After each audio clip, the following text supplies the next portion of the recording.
There are exactly 4 stages to every successful sale, but 95% of business owners skip the most important one, the pre-sale, and it's costing them everything.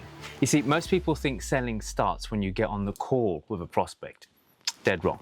You see, by the time someone's on a call with you, the sale should already be 80% done.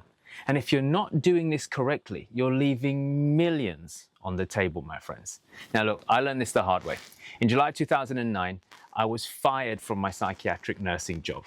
Fast forward to today, I've generated over £22 million in sales using this exact 4-pillar system. And in the next 15 minutes, I'm going to break down every single pillar so you can start using it immediately. Now, before that, let me paint you a picture.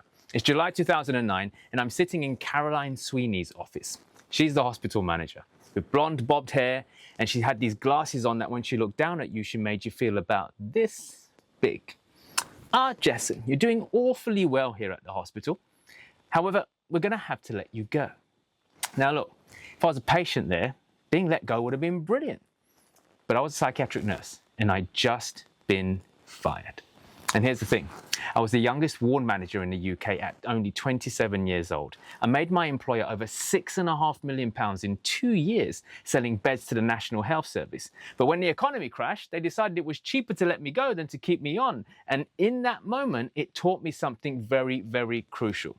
Nothing in life is secure unless you secure it yourself.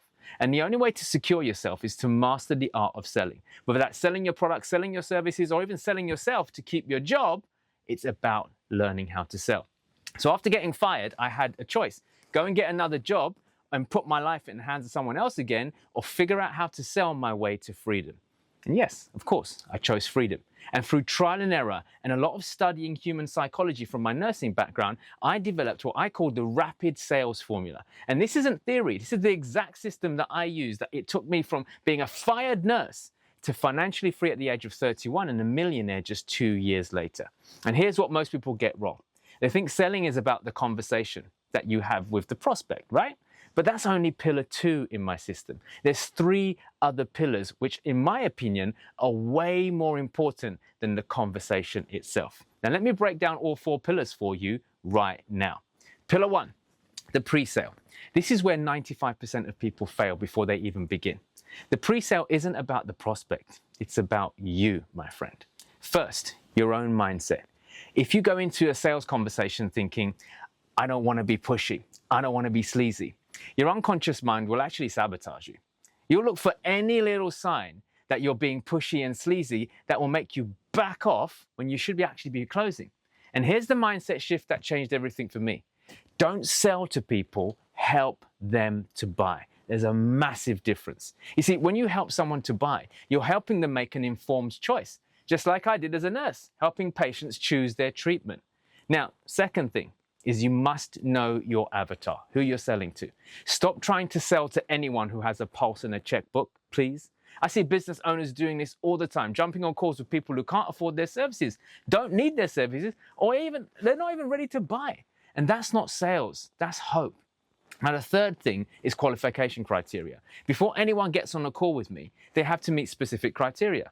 Can they afford to invest? Do they have the authority to make decisions? Are they committed to change? If they don't meet the criteria, then unfortunately they don't get on the call. And here's a pro tip. If someone books a call and doesn't confirm after 3 reminders, I cancel on them. I send them a message saying, hey, I noticed you haven't confirmed. If this isn't a priority anymore, no problem. I'll give your slot to someone else. You've got to learn how to actually let people go. Now, 2 things happen. Either they come back immediately and confirm, or they don't respond and I get my hour back. Either way, I win. So stop waiting for people who don't respect your time. It's not cool. Now, pillar number 2 is actually the sales conversation. But here's what most people don't understand. Selling and closing are 2 completely different things. Selling is identifying the problems and positioning solutions. Closing is taking the money. The sale starts with one simple question. What brought you here today? And then you shut up and listen. You're listening for problems, pain points, frustrations. But here's where rookies mess up. They hear a problem and immediately start pitching solutions. Don't do that. Dig deeper. Ask them, how is that a problem for you? Make them contextualize the problem into their actual life. For example, if someone says, I don't know, I'm struggling with sales. Well, what do? Well, instead of just assuming how it's a problem, ask them. Yeah, they might say, I don't know, it's affecting my cash flow. I can't pay the team. I'm stressed. I'm not sleeping. My wife thinks I should get a job. Now you're not just solving a sales problem, you're solving a life problem. You catch my drift? And people pay a lot more to solve a life problem than a business problem. Then you think then you link your solution to their actual specific problems. Don't give them everything that you do. That's just too overwhelming. Take the biggest problem that they're going through right now and link it to a specific part of your solution, and that it will help them to solve that particular problem. And here's the advanced technique. Handling objections during your presentation, not at the end. You already know what people are going to say, right? Let's be perfectly honest. They're going to say stuff like, I don't have time, don't have the money, I need to think about it. You know, address these concerns whilst you're presenting your solution, not at the end, right? Now, pillar 3 is the close. This is where most people's palms get sweaty. But if you get it done, if you've done pillars 1 and 2 correctly, the close should feel natural. Now, first, understand what you're closing them into. It's not always money. Sometimes it's the next logical step. Another meeting, a proposal review, a trial period. Know what the next step is before you ask for it. Second, change how you think about objections. Objections isn't a rejection, it's a concern. If you were head of customer service and a client had a concern, what would you do? You'd resolve it, right? Same thing here. So when someone says, I need to think about it, they're not rejecting you. They're saying, I have a concern I haven't shared yet. And your job is to find out what the concern is. Here's my favorite response. I understand. And if I were you, I'd want to think about it too. And whenever I go away and think about something, I always have questions that pop up. So what is it that's going on right now? What is it that we can think about together right now? Now, most of the time, it's not really about thinking. It's about fear, indecision, or money. Once you know which one it is, you can help them work through it. And that's the goal of closing people, all right? Now, pillar 4 is the post-sale. And this is where most people completely drop the ball. They take the money and then they disappear. Big mistake.